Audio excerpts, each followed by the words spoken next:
Father, and the Son, the Holy Spirit, one God. Amen. We read the Gospel of Zacchaeus today, and I want to tell you about the Zacchaeus of all generations. The perpetual Zacchaeus. So the story of Zacchaeus today, to us who did not follow it in Arabic, is that Jesus went to Jericho, a city east of Jerusalem, close to the Jordan River. And as he entered, there was a Zacchaeus who was a publican, a tax collector. He was a chief tax collector. In the time of Christ, the tax collectors were thieves, were known to be thieves. A tax collector is appointed by the Roman emperor or the empire.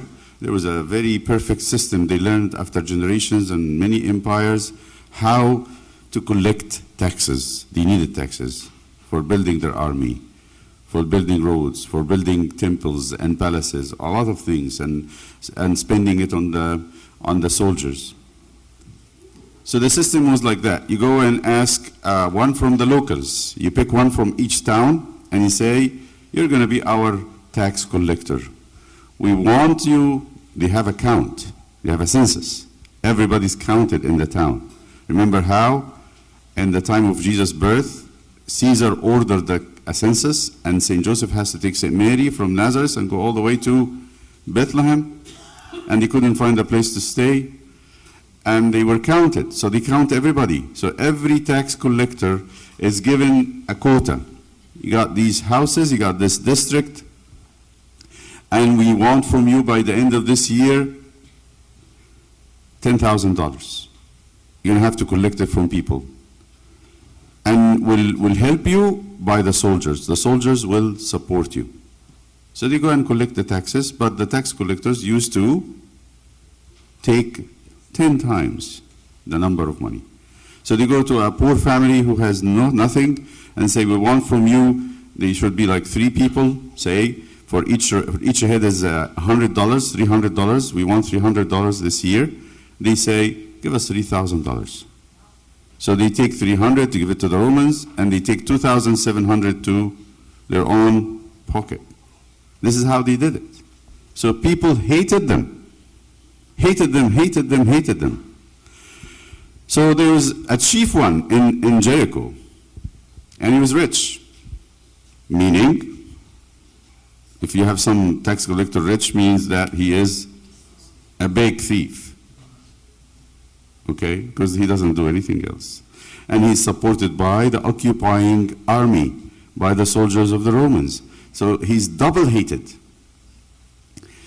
But he had something about him. He wanted to see Jesus. And he, in addition to being a thief, he was short, which makes it double insecurity. Like nobody loves you, and yet you're also short, and maybe people make fun of you, but because you are with the Romans, they're going to make fun of you in secret. Just to say, the short man is here. The short thief. But then he knew that Jesus is coming, and there was something in his heart. He wanted to see Jesus. And keep that in mind. So he climbed on a sycamore tree. Sycamore trees, if you're familiar with them, we had sycamore trees where I grew up, and sycamore trees are short. It's like fig trees. It's the sister of the fig, short, but you can climb it and get a little bit boosted up. So he climbed the sycamore tree and was nesting there, waiting for Jesus to pass by with the crowd. And Jesus came, and Jesus saw him, and he said, "Hurry up, come down from the tree, because I might stay at your house." Jesus has an appointment with Zacchaeus, like he had an appointment with the Samaritan woman. He has appointments with people who are cast out. This is Jesus' business, which is very weird, because you're going to see that everybody else doesn't have that mind. So Zacchaeus did not waste time. He made haste and came down and was excited. You can see it on the face of Zacchaeus. He's happy, joyful. And listen to this. And this is something about the gospel that's very, St. Luke especially, being a physician, is very detailed. He writes details. But when they saw it, they, and I want to highlight all, A-L-L, all, complained. Every single person in that crowd was complaining that Jesus is going to visit Zacchaeus. Who is that Zacchaeus? All right, what do you expect from Zacchaeus? Like they started to complain with a loud voice, saying, "This is right. This is not fair. This is not fair. He is honoring a thief.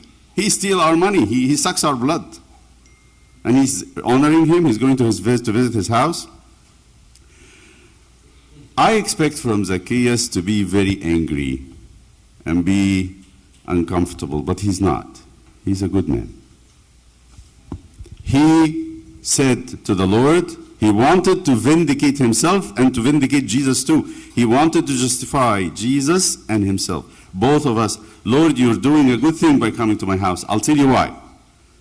You're actually doing the right thing. I'll tell you why. Because I'm planning to give half of my goods to the poor. And if I have taken anything from anyone by false accusation, I restore fourfold. Moses told them that. If you steal something, when you return it 4 times. So this man, apparently, I can tell, either he didn't really steal money, and this money belongs to him really, or he's willing to go bankrupted and give all his stuff to the poor. Because 4 times, if all the fortune he had made is out of theft, of stealing, how he's going to do it? So Zacchaeus is really a good person, tell you the truth. In his heart, he's a really good man. And I can imagine scenarios, why did he go that route of being a tax collector, of being in this bad business? And the Lord said, in truth, he said it, with full force, today salvation has come to this house. How many of us would like to hear that? How many of you want to go home hearing Jesus saying, today salvation has come to your house? Let me tell you about Zacchaeus in all times. Let's say someone comes to church new. Abuna visited someone in their houses, and they have not been in church for a long time. And this person is not a very good person from the point of view of culture. Maybe he comes with like blue hair. Maybe he comes with ripped jeans. Maybe he comes with a lot of makeup. Maybe he comes not very well dressed or speaks a very loud voice, whatever. And he comes and all the congregation looks at him and say, this person should not be in the church. And they start actually harassing the person. What do you think they will do? What's expected? They go and never come back. They go and never come back. You remember the story, there's a pastor on YouTube I saw recently. He said this man came to church and he was sitting listening to the sermon in a Protestant church, and his cell phone went off. And everybody started, and the pastor stopped the sermon and said, you should shut your phones, you should leave your phones in the car, and rebuked him. The man was very embarrassed. And he had come to church after a long time. Then after the service is done, he left. And he got so depressed, he said in the afternoon, I need to go to the bar and have a glass of something. They went to the bar, went to the glass, and he was very nervous and anxious. He dropped the glass was broken, and the liquor was spilled over. So people in the bar rushed. Someone cleaned the floor, someone picked up the glass, and the bartender said, don't worry about it, we all have problems, and he gave him another one. He said, guess where he's going to spend the rest of his free time from now on? Not in the church. Definitely not in the church. It's going to be spent in the bar with the people that really cared for him. So Zacchaeus actually is not that type. So I'm going to take a look from 2 sides. One is Zacchaeus' side. What did Zacchaeus see in this? And we're going to take also the side of the crowd and see what did they see. Zacchaeus is a person who somehow, not shaky, he's firm. Even if he feels resistance, he wants Jesus. He wants the church. He will be with him, and he will find a way to navigate and they call it, avoid clash with resistance.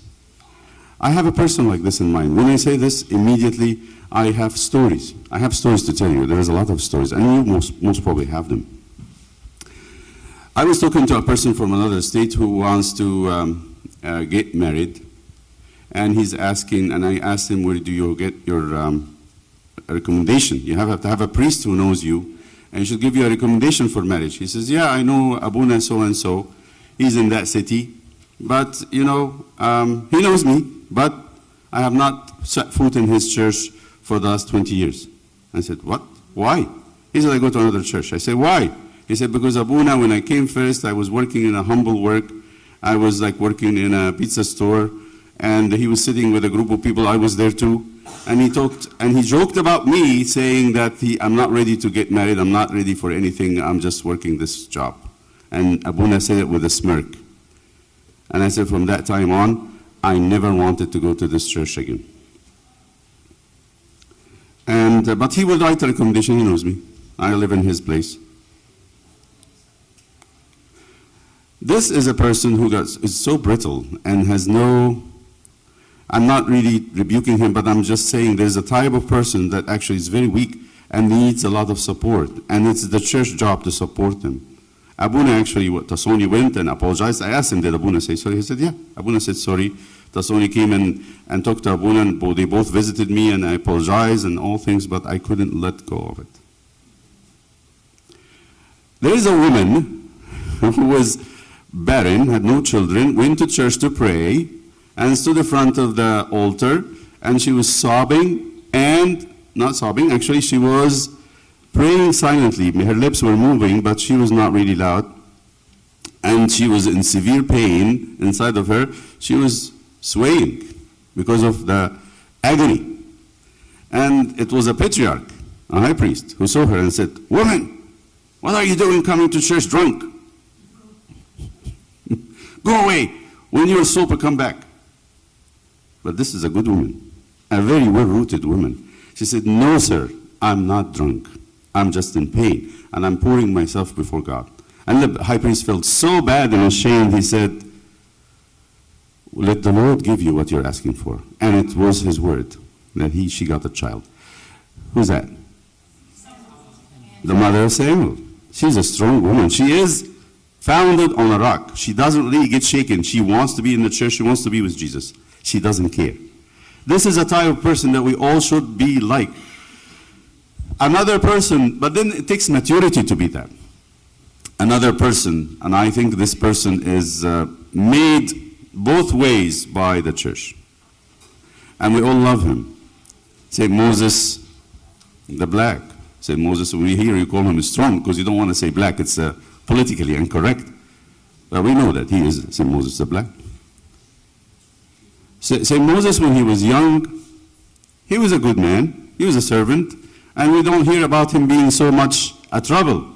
But who made him into a gangmaster? Who made him a thief? Who made him very aggressive and angry? Guess who? The Egyptians, the Copts. I'm sure he went to the church with the master. He was serving with people, and they were picking on him. You can hear this in the end of the story of St. Moses. You remember when he is an older man, he became a saint now. He's a saint and a father of many people, and they wanted to ordain him a priest. When the patriarch came to the church and he wanted to test him, what did he say? What did the patriarch say about St. Moses? What is this black person doing here in the church? And you could hear the voice of St. Moses talking to himself, saying, they did that right to you. It's okay. And he was about to get out when they brought him back and said this was a test. So I understand from this, our culture, in all closed culture, you're not the only person. It's everywhere, even here. It's in everywhere. A closed culture always very much afraid of strangers. They're not really comfortable with them. When a stranger comes, we just feel intimidated. We don't want to open up. And St. Moses became a saint. So he became a gang, I think, because of the culture. But he became a saint because of another culture, a different culture. He joined the monastery, and there was Father Zacchaeus, who took him under as a child and loved him, really loved him, accepted him, took care of him as his own child. And then what happened after that? He became St. Moses the Black. Now when he is tested in the church, he doesn't go out. He stays. So there are these two groups of people. I hear stories. I have a story like this. Sometimes, long time ago, a girl doesn't want to come to school. She woke up in the morning and says to his mother, I don't want to go to school. Please, I wish the bus leaves without me. I don't want to come. And he asked the mother, what happened? She said that she doesn't want to talk. So I sat with the girl and talked to her, and she said, I was friends with a couple of girls in the school, and we were close. But when this new person came to the school, I was excised. I was an outcast. They don't want to play with me. They don't want to talk to me. They don't want to do anything with me. And I asked the kids, what are you doing? They said, well, we became best friends. She has no place. We call that a clique. You heard about cliques? That's a clique. Typical thing for a clique is the pushing out. For a clique to be a clique, it makes a circle, and anybody outside the circle cannot come in. And this also the church, unfortunately. That we push people out, so it doesn't even happen on the level of the servants, the patriarch and the bishop and the priest and the deacon. It happens also on the level of the little kids. By the way, how the church unity of the church is broken by two things: heresies and schisms. What's a schism really? It's a clique. I think you all know it. It's not a secret. There was supposed to be a clique in Washington, D.C., made by Atif Aziz, and he's trying to do this in everywhere he goes.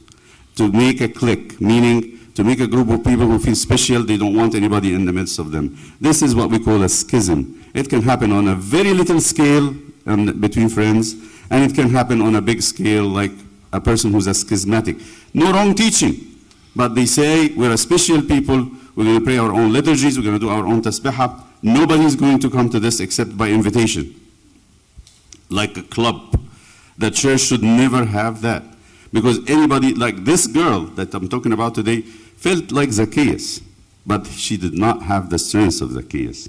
She said, all are rejecting me, because she doesn't have any other friends. All rejecting me. I don't feel accepted. I don't belong. I need to leave. I'm out.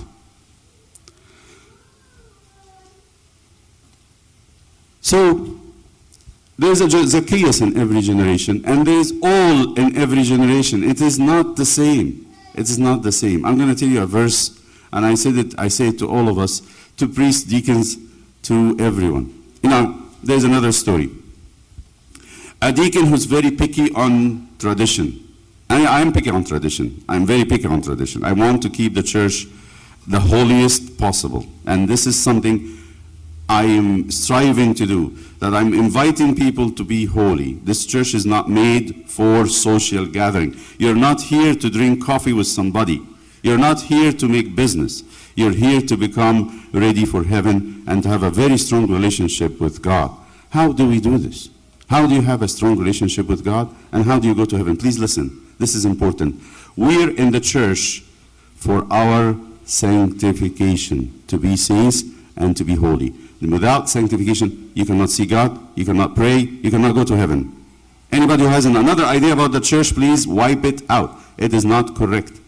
We're not here to socially fulfill our needs. Not true. That's not true.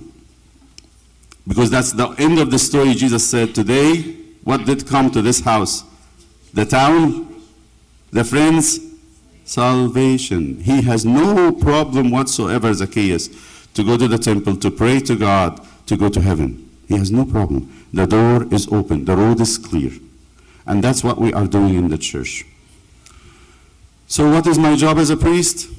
My job as a priest is to help saving you, to bring you Christ. In the Orthodox Church, Christ comes to us in the sacraments. You receive Christ in confession, communion. Don't be duped by non-Orthodox teaching about the church and God. The Orthodox teaching, the biblical teaching of the church is to receive Christ, listen carefully, in the sacraments. We are sanctified by the sacraments. Confession, communion, before that baptism, matrimony, and this is done by a priest. That's why you have to have a priesthood. This is how Jesus comes to us. Jesus does not come to us ethereally as we are just reading the Bible, listening to sermons. This is helping. This is nice. But you are being holy.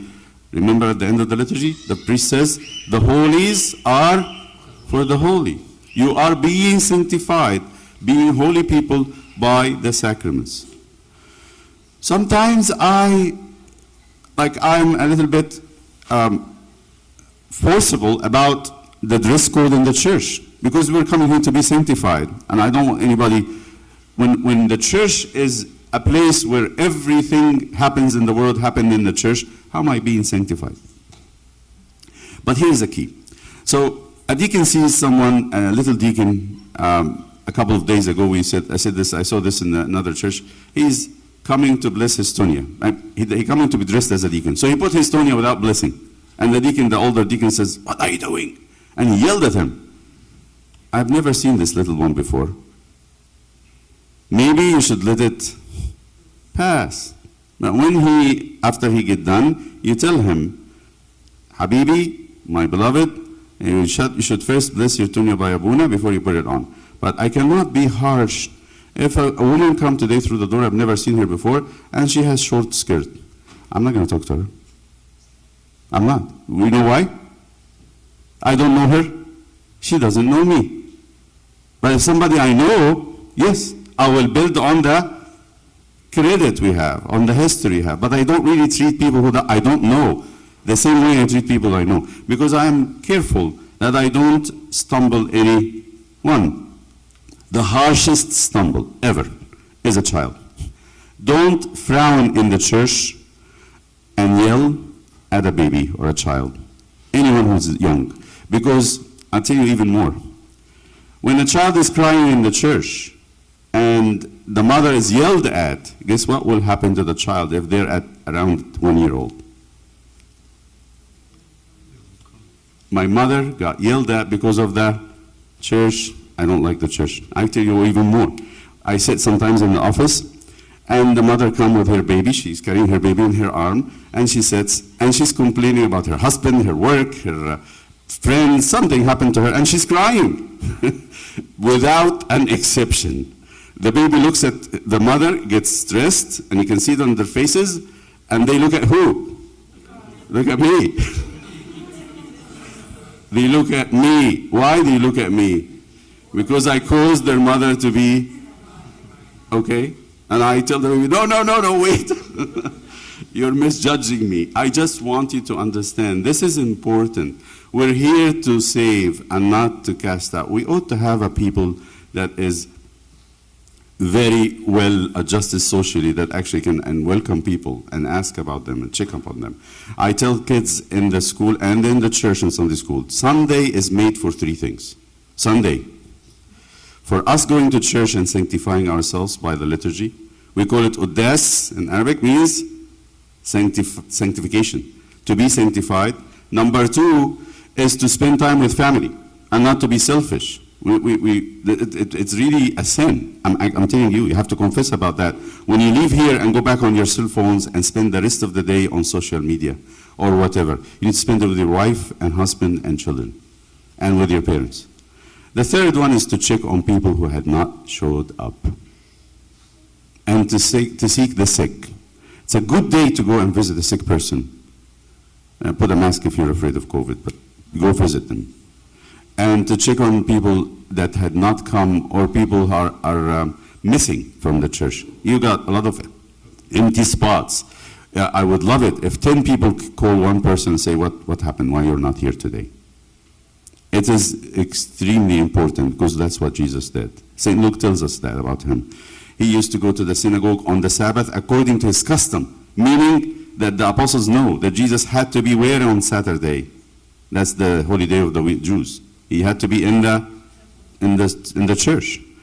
He, after the synagogue, he used to do what? Heal the sick, and we have a very good description of him visiting Peter's house. Why? Because the mother-in-law was sick. We have this extreme, just focus and look at what your master is doing. This is what should we follow. This is how we should do it.